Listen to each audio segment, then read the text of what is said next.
आप सभी का स्वागत है। आज अपने क्लास 12 बायोलॉजी का लेसन नंबर 10 जिसका पार्ट अपने फर्स्ट पढ़ेंगे। लास्ट वीडियो में अपने लेसन नंबर 9 कंप्लीट किया था, जिसमें एंजाइमों के बारे में पढ़ा। एंजाइम क्या होते हैं, एंजाइमों की विशेषताएं, एंजाइमों के नामकरण को, एंजाइमों के वर्गीकरण के बारे में पढ़ा। और आपका 9 जो लेसन था उसका पूरे कंप्लीट रूप से अपने उसे तैयार किया। और आपने क्या करना है, उसके जो नोट्स हैं उन्हें रिवाइज करना है और अपनी नोटबुक में नोट्स पूरे कंप्लीट तैयार करने हैं। आज इस वीडियो में अपने जो प्रकाश संश्लेषण है इसके बारे में पढ़ेंगे कि प्रकाश संश्लेषण क्या होता है। तो आपने प्रकाश संश्लेषण के बारे में पहले छोटी कक्षाओं में पढ़ा होगा कि जब प्लांट होते हैं वायुमंडल से क्या करते हैं, CO2 यानी कार्बन डाइऑक्साइड लेते हैं और मृदा से जड़ें क्या करती है, जल को शोषित करती हैं।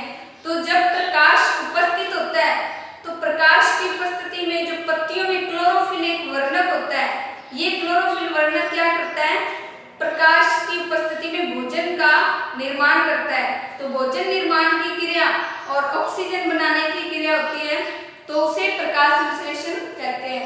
तो प्रकाश संश्लेषण के बारे में अपने क्या नोट करेंगे, वायुमंडल से पादपों ने क्या ग्रहण किया, कार्बन डाइऑक्साइड, यहाँ नोट करेंगे प्रकाश संश्लेषण। तो प्रकाश संश्लेषण की डेफिनेशन आपने क्या नोट करनी है, वायुमंडल से कार्बन डाइऑक्साइड व मृदा से जल को अवशोषित करके पादपों द्वारा प्रकाश की उपस्थिति में क्लोरोफिल द्वारा भोजन निर्माण की क्रिया को प्रकाश संश्लेषण कहते हैं। तो यहाँ पर कार्बन डाइऑक्साइड के 6 अणु होंगे और जल के कितने, 12 अणु। और जब ये प्रकाश की उपस्थिति में और क्लोरोफिल पत्तियों में पाए जाने वाला एक वर्णक है जिसकी उपस्थिति से ही प्रकाश संश्लेषण क्रिया होती है, अन्यथा नहीं हो सकती प्रकाश संश्लेषण की क्रिया। तो इसमें क्या बनता है, कार्बोहाइड्रेट, जल और ऑक्सीजन बनता है, C6H12O6, H2O बनता है और इसके साथ ही क्या बनता है, ऑक्सीजन का निर्माण होता है। तो यहाँ पर अपने 6H2O और ऑक्सीजन के लिए कितने 6 अणु बनेंगे, ये है कार्बोहाइड्रेट,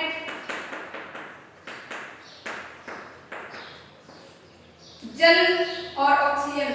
ये अपनी रिएक्शन नोट करनी है, कौन सी है ये विक्रिया, प्रकाश संश्लेषण की रासायनिक अभिक्रिया होती है।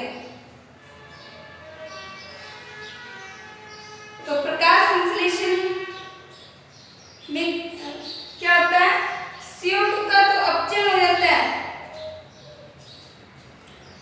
और किसका उत्पादन होता है, शर्करा का या ऑक्सीजन का उत्पादन होता है। जल का ऑक्सीकरण और CO2 का अपचयन होता है। इस अभिक्रिया में जल का ऑक्सीकरण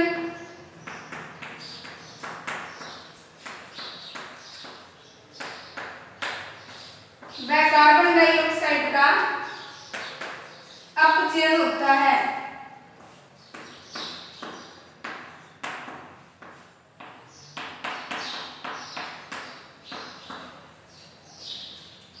इस तरह से ऑक्सीकरण व अपचयन है होकर और कार्बोहाइड्रेट और ऑक्सीजन का निर्माण होता है। इसके बारे में आपने इतना लिखना है। फिर आगे प्रकाश संश्लेषण है। प्रकाश संश्लेषण के इतिहास के बारे में, मतलब किसने कौन सी खोज की थी उसके बारे में बताया गया है। तो सबसे पहले तो स्टीफन हेल्स है। स्टीफन हेल्स ने क्या कहा कि पादप भोजन का निर्माण सूर्य के प्रकाश और क्लोरोफिल की उपस्थिति में करते हैं। स्टीफन हेल्स ने क्या कहा, वायु व प्रकाश की उपस्थिति में पादप अपना भोजन बनाते हैं। स्टीफन हेल्स क्या कहा, पादप वायु व प्रकाश की उपस्थिति में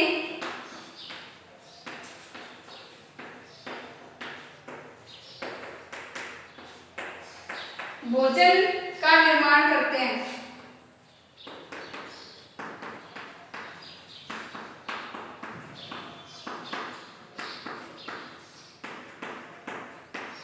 इन्हें क्या कहा जाता है, पादपकारिकी के जनक कहा जाता है। इन्हें पादपकारिकी का जनक कहा जाता है।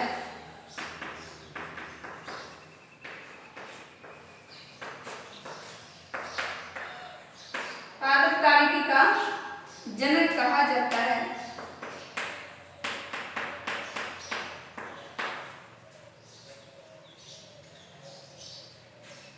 तो इसके अलावा आपने जो इसके बारे में और बताया गया, जैसे जोसेफ प्रिस्टले है, तो जोसेफ प्रिस्टले ने क्या बताया, पादप है वो ऑक्सीजन का निर्माण करते हैं। जोसेफ प्रिस्टले ने बताया कि पादप ऑक्सीजन का निर्माण करते हैं। जेन इंजन होस ने बताया कि पादप है प्रकाश संश्लेषण की क्रिया में सूर्य के प्रकाश की आवश्यकता होती है।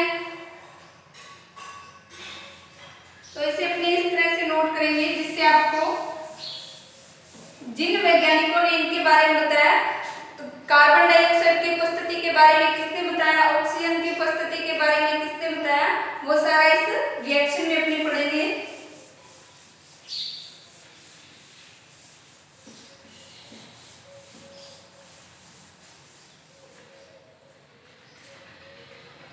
कार्बन डाइऑक्साइड की उपस्थिति अनिवार्य होती है, इसे किसने बताया, सेनेबियर ने। सेनेबियर ने क्या बताया, कार्बन डाइऑक्साइड की उपस्थिति अनिवार्य होती है। 1782 में इन्होंने ये बताया। जल की उपस्थिति डी सेसर, जल की उपस्थिति किसने बताई, डी सेसर ने बताई कि जल है ये भी होना अनिवार्य है। ये 1804 में बताया गया। इसके बाद में क्लोरोफिल, इसे किसने बताया, ड्यूट्रोच ने। क्लोरोफिल उपस्थित होना चाहिए, इसे किसने बताया,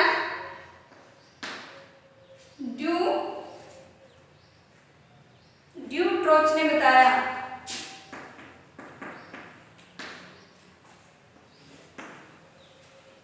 ड्यूट्रोच ने कब बताया, 1837 में।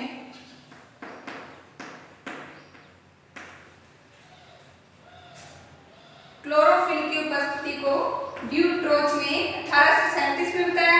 सूर्य के प्रकाश की उपस्थिति इंजन होज ने, प्रकाश की उपस्थिति किसने बताई, इंजन होज ने।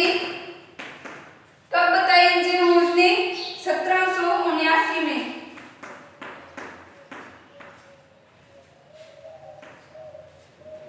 और पादप है वो कार्बनिक पदार्थ का निर्माण करते हैं, इसे भी इंजन होज ने बताया।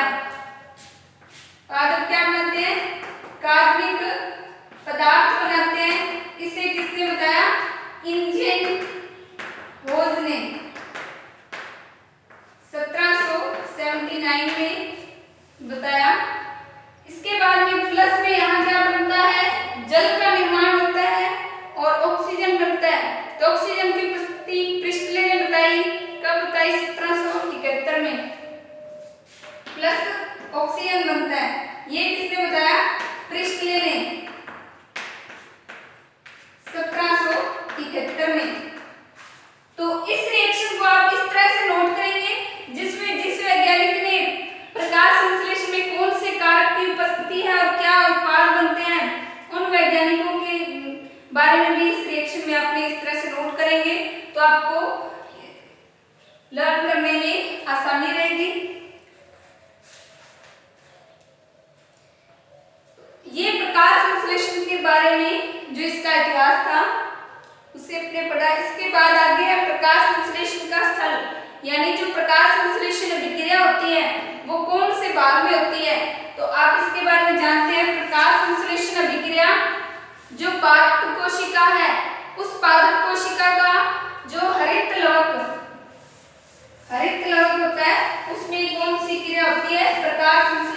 प्रक्रिया कंप्लीट होती है। तो हरित लवक के बारे में आपने पढ़ा है पहले कि ये पादप कोशिका का एक प्रमुख कोशिकांग है जो जंतु कोशिका में नहीं पाया जाता, सिर्फ प्लांट की कोशिकाओं में ही पाया जाता है। इसकी स्ट्रक्चर किस तरह से आपने इस तरह से बनानी है और यहाँ पर ये इस तरह से एक झिल्ली द्वारा घिरा रहता है।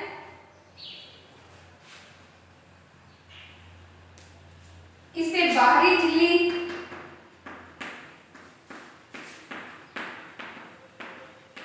और जो इसके अंदर वाली होती है उसे क्या कहा जाता है? भीतरी झिल्ली। भीतरी झिल्ली। जो बीच में खाली भाग होता है उसे क्या कहा जाता है? परिकला अवकाश कहते हैं। परिकला अवकाश, ये खाली भाग है जो, इसे क्या कहेंगे? इस भाग को परिकला अवकाश।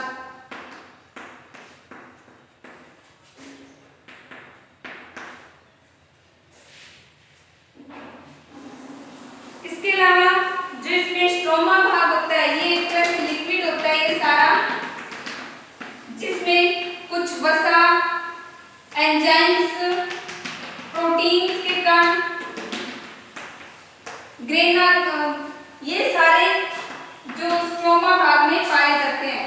इसे स्ट्रोमा या पीठिका बोला जाता है। स्ट्रोमा या पीठिका बोला जाता है।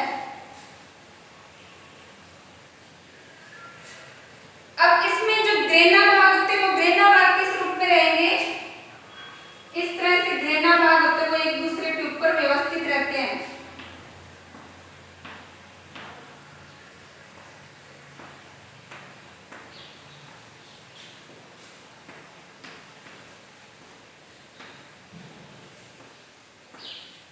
और आपस में ये ग्रेना स्ट्रोमा पटलिका द्वारा जुड़े रहते हैं।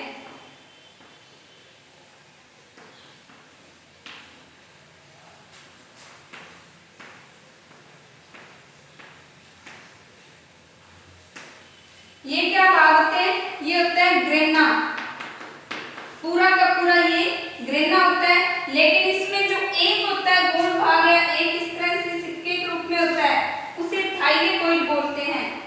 ये पूरा का पूरा भाग क्या होता है? ग्रेना होता है, लेकिन एक भाग को थाइलेकोइड बोलते हैं।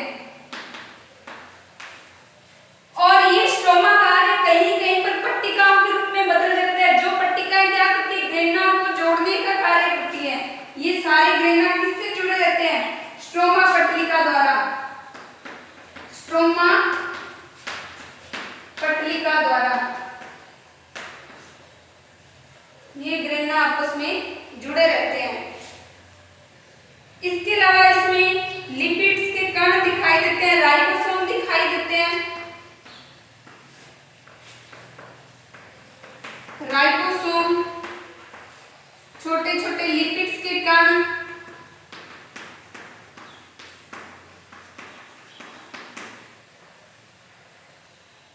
और इसमें स्टार्च के कण दिखाई देते हैं। स्टार्च यानी कार्बोहाइड्रेट होगा।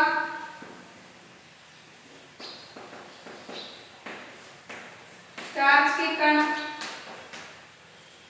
ये हरित लवक का अपने इस तरह से पहले डायग्राम बनाना है, क्योंकि इससे इसका क्या कार्य है? प्रकाश संश्लेषण की अभिक्रिया को पूर्ण करना।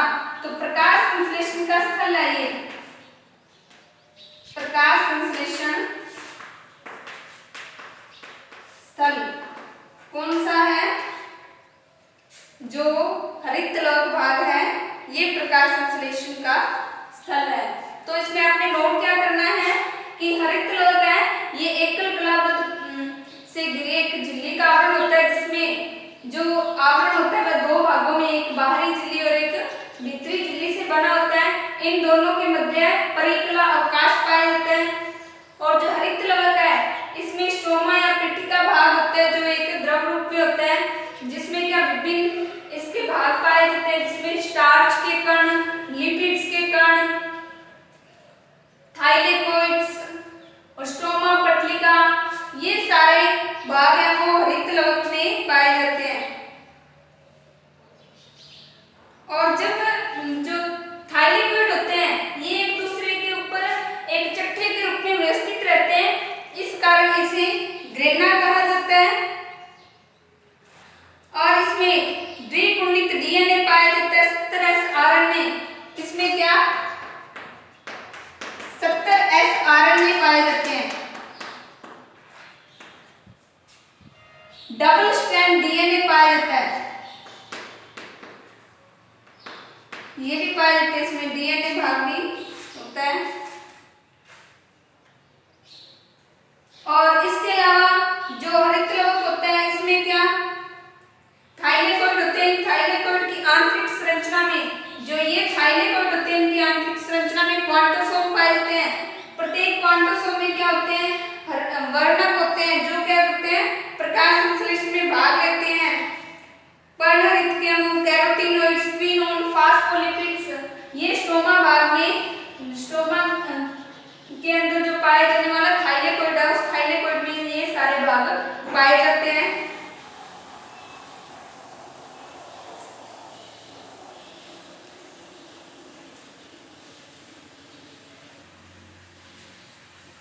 अब हमने हरितलवक की संरचना के बारे में जो डायग्राम बनाया और उसके बारे में साथ साथ में हमने नोट किया होगा। अब इसमें अपने कुछ और इम्पोर्टेंट बातें जो हमने नोट करेंगे। यहाँ पर जो प्रकाश संश्लेषण की प्रकाशिक अभिक्रिया का स्थल कौन सा है, प्रकाश संश्लेषण की प्रकाशिक अभिक्रिया का स्थल, प्रकाशिक अभिक्रिया का स्थल ग्रेना कहलाता है।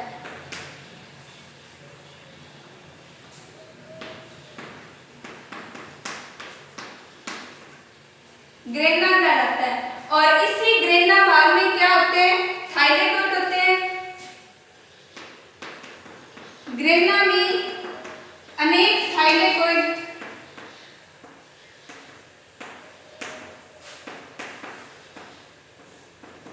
एक चट्टे के रूप में व्यवस्थित रहते हैं, चट्टे के रूप में व्यवस्थित रहते हैं, व्यवस्थित रहते हैं।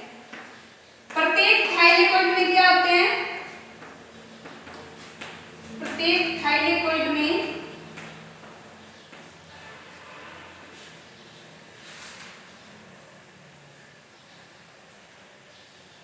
सूक्ष्म गोलाकार कणिकाएं पाई जाती है जिन्हें क्वांटोसोम कहते हैं। प्रत्येक थाइलेकोइड में सूक्ष्म गोलाकार कणिकाएं पाई जाती हैं, कणिकाएं पाई जाती हैं जिन्हें क्वांटोसोम कहते हैं, जिन्हें क्वांटोसोम कहते हैं।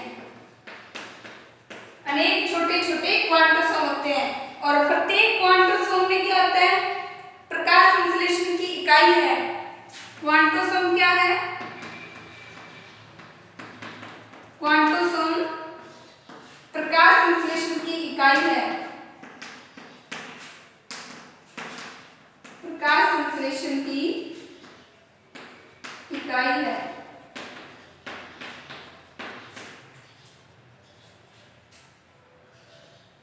क्वांटोसोम में 230 पर्णहरित अणु होते हैं। क्वांटोसोम में 230 पर्णहरित अणु,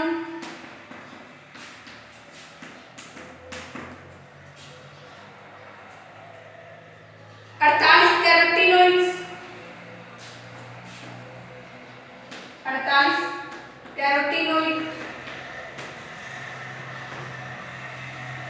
46 क्विनोन,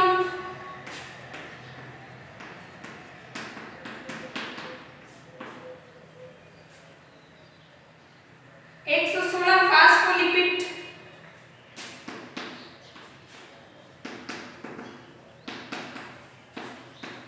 1 116 फास्फोलिपिड व अन्य अणु व एंजाइम होते हैं। फास्फोलिपिड अन्य अणु व एंजाइम होते हैं।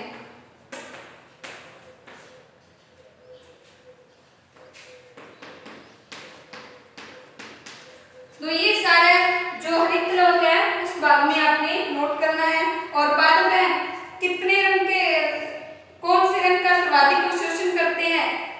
नीले व लाल रंग का सर्वाधिक अवशोषण करते हैं। प्रकाश संश्लेषण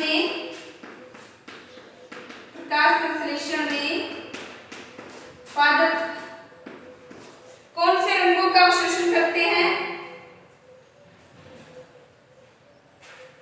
बैंगनी, नीले व लाल रंग का सर्वाधिक अवशोषण करते हैं। पादप बैंगनी, नीले व लाल रंग के स्पेक्ट्रम होते हैं उसका सर्वाधिक अवशोषण करते हैं।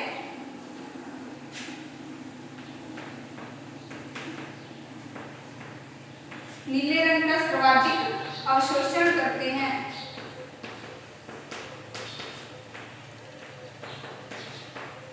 और प्रकाश की तरंगदैर्घ्य कितनी होनी चाहिए? स्पेक्ट्रम के 400 नैनोमीटर से 700 नैनोमीटर तक का तरंगदैर्घ्य होना चाहिए। प्रकाश की तरंगदैर्घ्य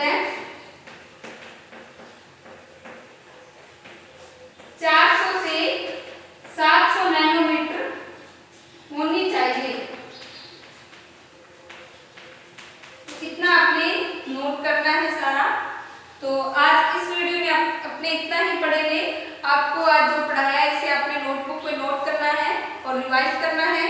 नेक्स्ट वीडियो में अपने जो प्रकाश संश्लेषी वर्णक हैं उनके बारे में पढ़ेंगे। Thank you.